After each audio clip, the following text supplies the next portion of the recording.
I'm Jimmy P, filmmaker and sexual astronaut. First up, guys, please check out our fourth feature film for free over on YouTube. Just search for Little Monster or click on the link in the show notes below. This episode, I am joined by a very special guest, one that we've been arranging to meet up for a while now, but we finally got him, and myself in a virtual chat room at the same time. We've got Mr. Tom Lee Rutter of Carney Films. Tom, thank you so much for joining us, man. Absolute pleasure, James. Thanks for having me. Did you notice much of a difference between editing an anthology film or a vignette film rather than a traditional narrative? I know, like, earlier on you had, was it Feast for a Beast? Yeah, And yeah, Feast for the Beast. Yeah. With those, obviously, they are much more of a straightforward narrative, and I use those words. It's the word. But yeah, did you notice like much of a difference in terms of the edit then and refining it? Yeah, I think I just became consciously more obsessed with being able to pause a film and it still look very picturesque, and there's so many kind of digitally shot indie films that I've seen, including some I'd made myself, where I was just turned off by the digital look and just that general kind of lit look, or that just, I don't know, just that regular look, I guess, really. And so looking at like old old photographs and old silent films, you can always just pause those and you're still stunned by the imagery, aren't you? And sort of thing. So it's like, well, how can I distill down a picture or an image and make it very visually pleasing? And so if I could pause it, I'd still think, wow, that's lovely. Yeah. So my emphasis was creating that all the time, really, if I could. But then obviously, you do get your narrative parts thrown into the mix and all that. So I don't know. I think the challenge again with Day the Stranger, it was the challenge of, can I carve this into a narrative feature? And you said it were, but I weren't sure if it did, because it was just a load of random elements that seemingly at one point just to make a point.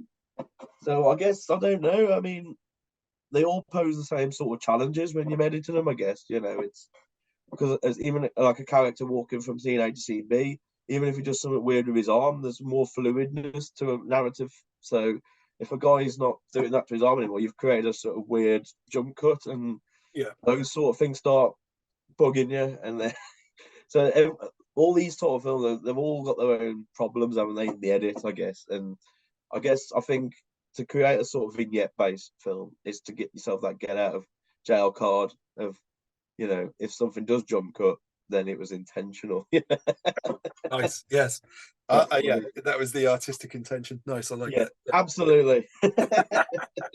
So, I mean, have you been put off by vignette filmmaking now, or is that something that absolutely you're more than happy to keep exploring? Or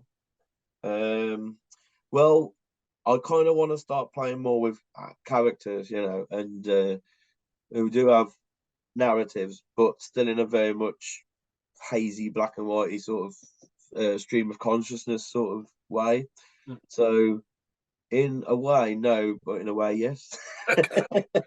I still want to take sort of vibes from public film there, but do something different with that. So I want to, strain it a little bit further and see what we get out of that then, And then it might get to a point where it's like, okay, that doesn't work anymore. Let's do something different. Who knows?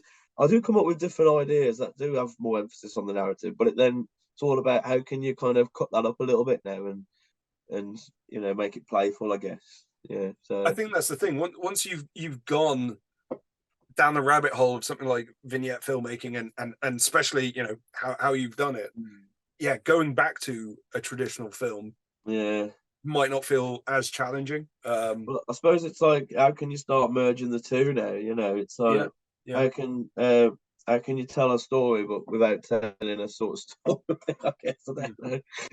Have you got something in mind, like solid in mind for next, or is it nebulous? Yeah, I have been juggling 2 or 3 things, but obviously it's always the way, isn't it? You start emphasizing that you're going to make this one, but then you end up making this one, or you end up making a new one entirely.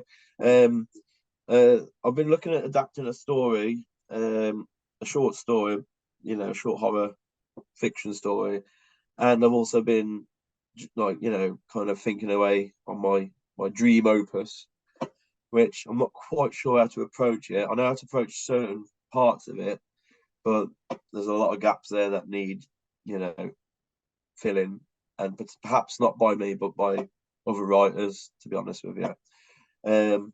So yeah, I don't know what's going to start happening first out of those, really. I'm looking forward to seeing which one it is. Okay. And are you factoring in a bit of a break? Because obviously you've been tied up with Pocket for, you know, a long time now. Is it, you know, is it nice having a bit of a breather, or are you just itching to do the next Oh thing? yeah, it's. Don't get me wrong, I felt a bit lost, but what I love is being able to do a bit of gaming, because I'm not really a gamer, but Yeah.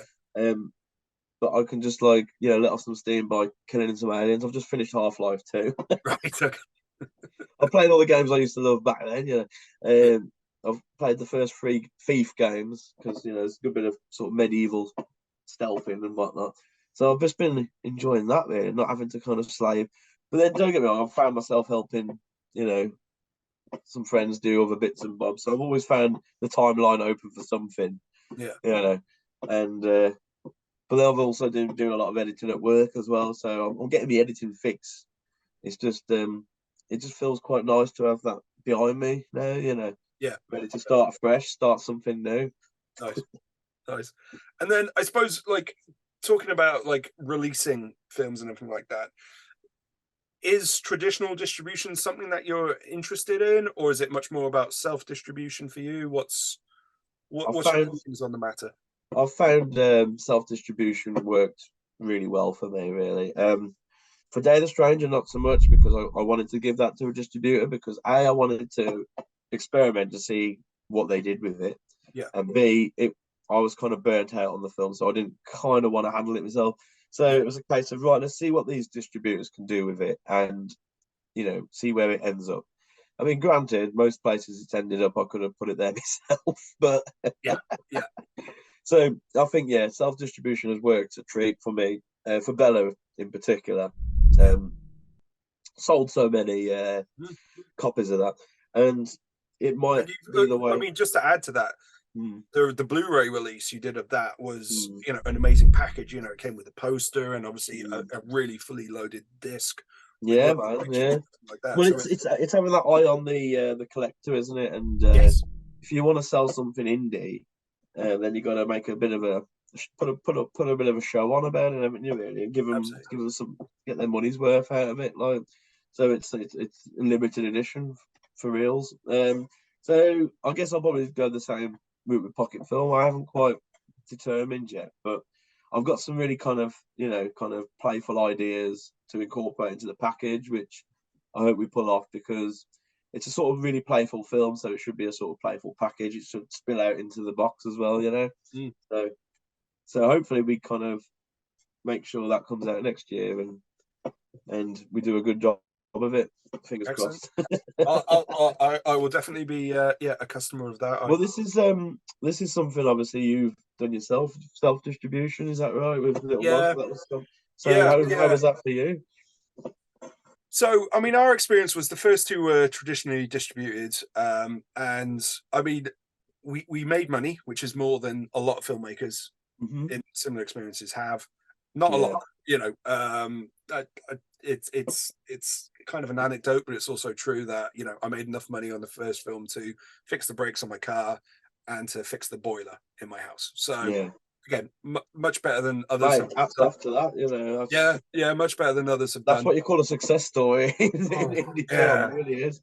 But I mean, my issue has always been is that, you know, if our film didn't make money, then fine. It was the Yeah, fact that it was making money for somebody who weren't the people who put the effort in, and I appreciate, you know, these companies have members of staff and they've got to pay all that, but it's never transparent. It's creative accounting, which is absolutely just shocking. And yeah, after going through it the first two times, why would I do the same going forward? So yeah, you know, we had a similar thing when we were, you know, going into our next feature film. It's like, right, what did we learn, and, you know, what should we try ourselves? mm, And a lot of the stuff like I picked up was more from like self-publishing, because there wasn't a lot of self-distribution around that at that time. Hmm. But it was seeing how self-publishing, like that kind of model, can be, mapped onto it. And yes, touch wood, we've made money on Little Monster, which is the first one of the ones Hmm. that we self-distributed. Not a huge amount again, but we're in the black with that.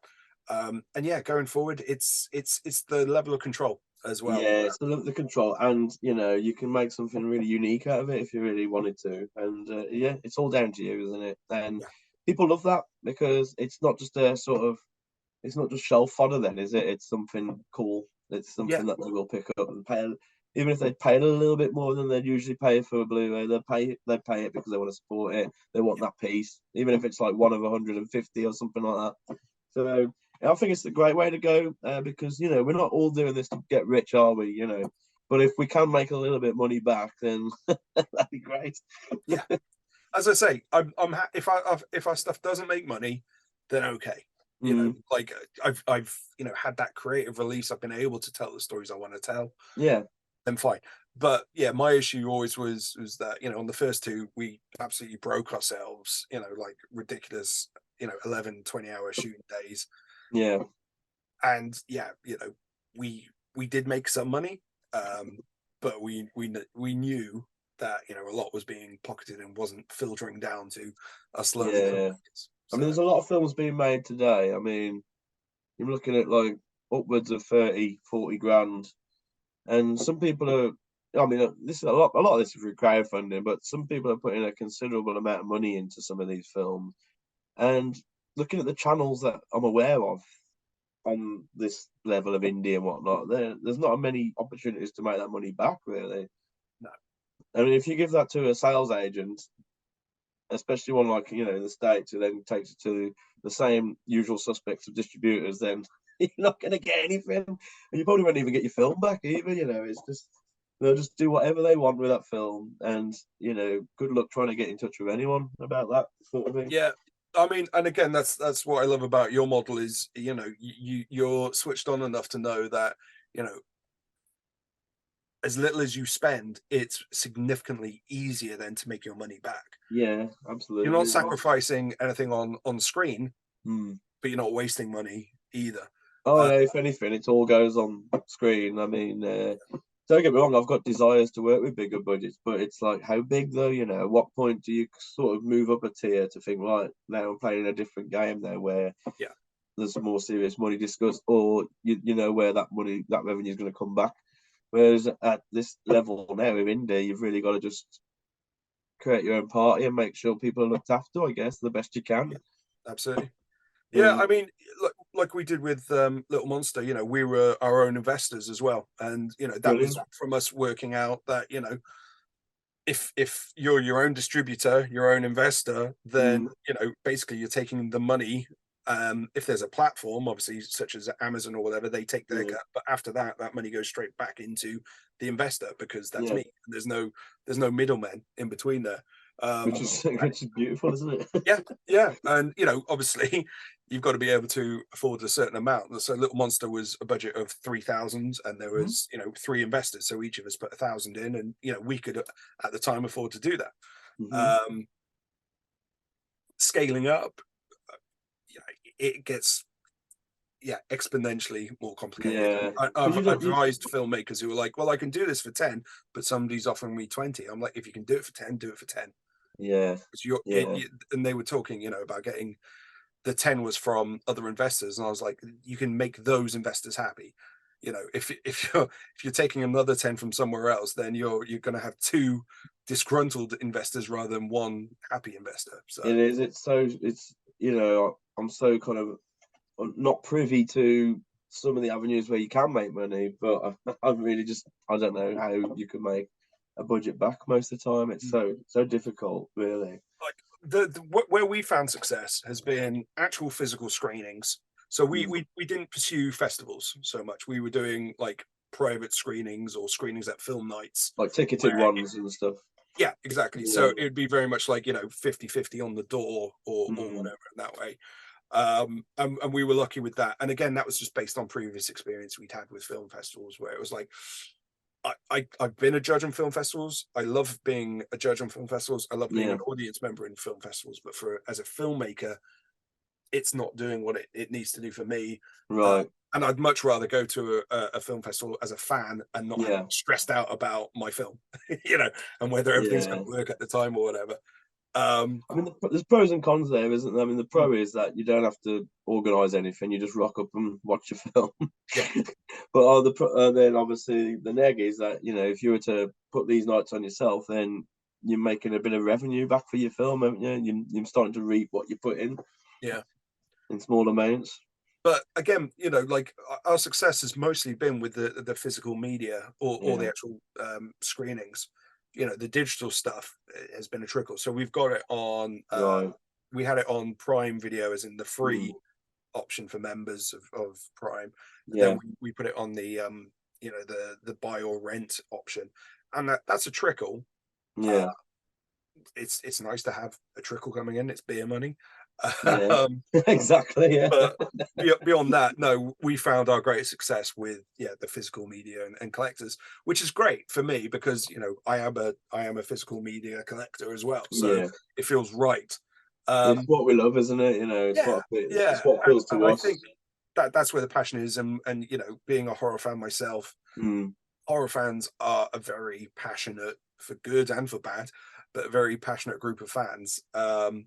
And you can speak to them, on their level and kind of go, look, this is what we're doing, and this is what we can offer.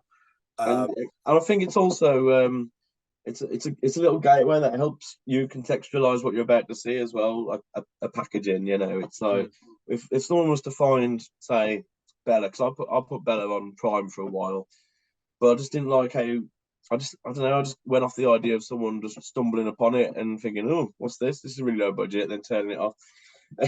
So when I thought if they'd buy the Blu-ray, then they open the case, they get a little feel of what they're gonna get, And obviously, I put some little notes in there to you start them off. And to me, that's part of the experience. It's part of the experience. It takes that kind of that nondescript sort of randomness away from it. It's more about you bought into this. Yeah. This is what you're going to get. And I think because they bought into it, they will invest in it then. They will want to watch it and want to like it. Yeah. I mean, again, I think there must be a way where maybe it's thumbnail art. And of course, the great thing about self-distributing is you control the thumbnail art. And so, if something's not working, or if you feel, as you were saying, it's unrepresentative of the film, then you can change it, and you can keep changing it until you find something you're happy with. But for me, and this is me personally, I'd love the idea that somebody stumbled on it, and 9 times out of 10 they're not going to dig it, but there is going to be that one person out of 10 who it'll be like, I see what they've done. I appreciated what they've done. And that goes back to, me finding stuff in the video shop as a kid, Yeah, you're right. That's how it is now, isn't it? I mean, only the other night, the wife and I were flicking through Prime and we started watching something. It was an indie film, and so, it is getting in front of unassuming eyes sort of thing. And they are getting to watch it. And like you said, that 1 in 10 people might be, really kind of positive about it and really enjoy it. So it is that kind of random chance in a video shop, isn't it? And that's what I've always liked about Prime Video is the option for filmmakers to load up their own stuff. I say it jokingly, and I mean it lovingly. It feels like the car boot sale of like streaming videos. You don't quite know what you're gonna get. It's a great way to look at it. That is. That's such a. But I growing up as a kid, like in the Midlands, I used to go to like the Wellesbourne, the giant like car boot sales there.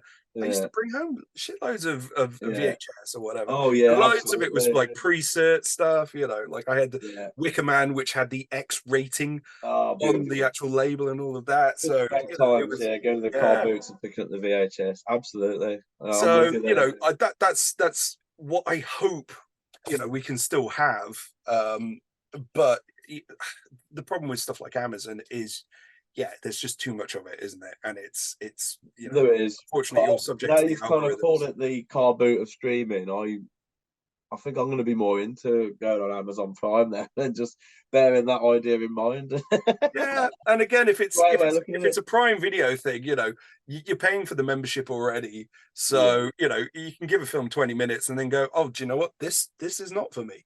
And there's Well, there's so they've much made, yeah.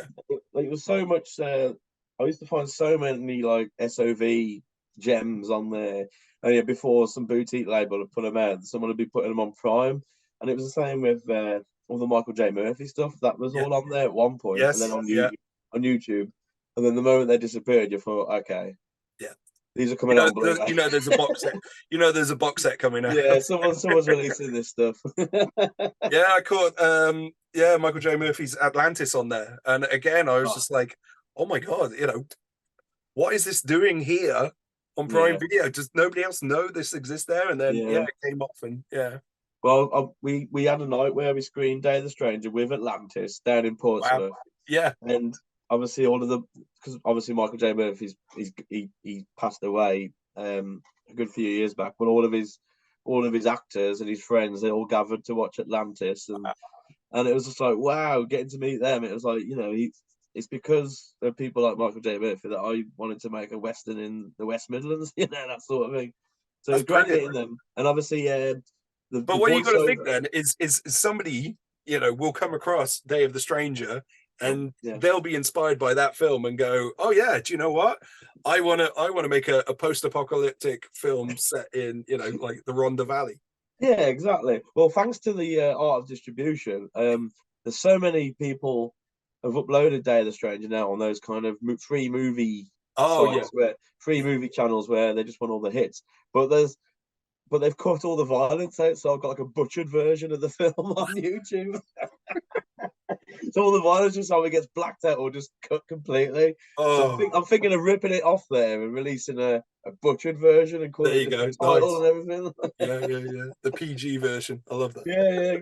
And it was such a buzz, obviously, finding out that it landed on the torrent sites as well. So they'd be sending me all the screen grabs of like the knockoff discs they'd be making and stuff like that. Wow, you've made it when your film's all over the torrent sites. Similar to that, a mate of mine found a German dubbed version of our first film, and I was just like, I love this. Like we didn't do a German dub.